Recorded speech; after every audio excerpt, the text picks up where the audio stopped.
నమస్కారంలో sir 1 second sir. ఇది మహారాష్ట్ర ముఖ్యమంత్రి రోజు ఇంకా ముఖ్యమంత్రి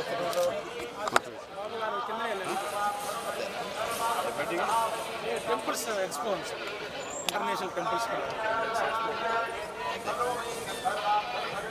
ఓకే తీసుకున్నాక సార్ రండి సార్ వచ్చేయండి. 1 సెకండ్ సార్.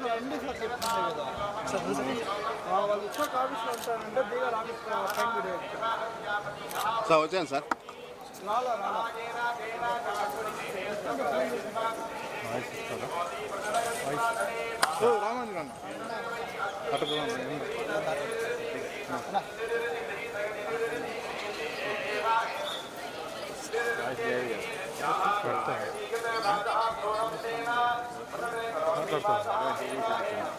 ఏముంది కానీ అక్క చలాపులే స్ట్రైట్ వచ్చేసాను స్ట్రైట్గా వచ్చాను.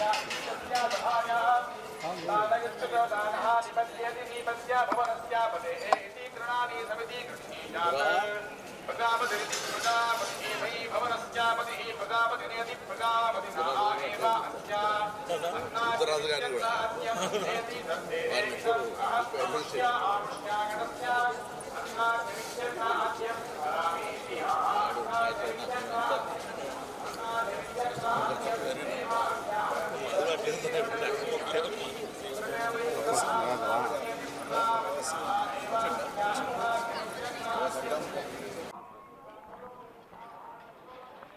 మైక్ తీసుకున్నాను.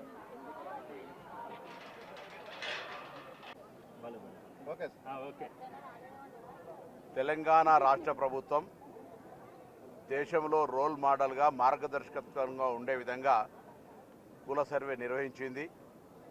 ఆ కుల సర్వే కార్యాచరణ భవిష్యత్తులో చట్టం చేయబడి 42% బలహీన వర్గాలకు స్థానిక సంస్థలతో పాటుగా విద్యా ఉపాధి అవకాశాల్లో రిజర్వేషన్లు కల్పించడానికి మార్చి మొదటి వారంలో శాసనసభ ప్రత్యేక సమావేశాలు జరుగుతున్నాయి. కేబినెట్ తీర్మానం అనంతరం సభలో చట్టరీత్యా చట్టం చేయబడుతుంది.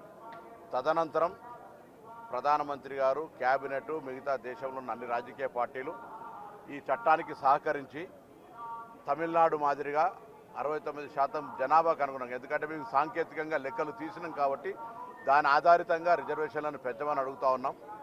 సో తప్పకుండా కేంద్రంలో ఉన్నటువంటి పెద్దలందరూ, తెలంగాణ, ఆంధ్రప్రదేశ్ నుంచి ప్రాతినిధ్యం వహిస్తున్నటువంటి బీజేపీ మంత్రులు కానీ, నాయకత్వం అందరూ కూడా కలిసి ఈ దేశంలో మార్గదర్శకత్వంగా జరిగిన ఈ సర్వేను దేశవ్యాప్తంగా ప్రజలకు ఉండేటువంటి ఒక మార్గదర్శకత్వంగా ఉండే ఈ యొక్క సర్వే తెలంగాణలో 42% బీసీలకు రిజర్వేషన్లకు కల్పించే ప్రక్రియకు ఆ భగవంతుడు సహకరించాలని ఏడుకొండల వారిని ప్రార్థించుకుంటూ, ఏడుకొండల వారు తప్పకుండా ఆ దిశలో తెలంగాణ చేపట్టిన కార్యక్రమానికి నిండు ఆశీర్వచనం ఇచ్చి బలహీన వర్గాల సంక్షేమము, ఆలోచన, వాళ్ళ అభివృద్ధి కొరకు కూడా ఆ భగవంతుని ఆశీస్సులు ఉండాలని ప్రార్థిస్తూ ఉన్నాం.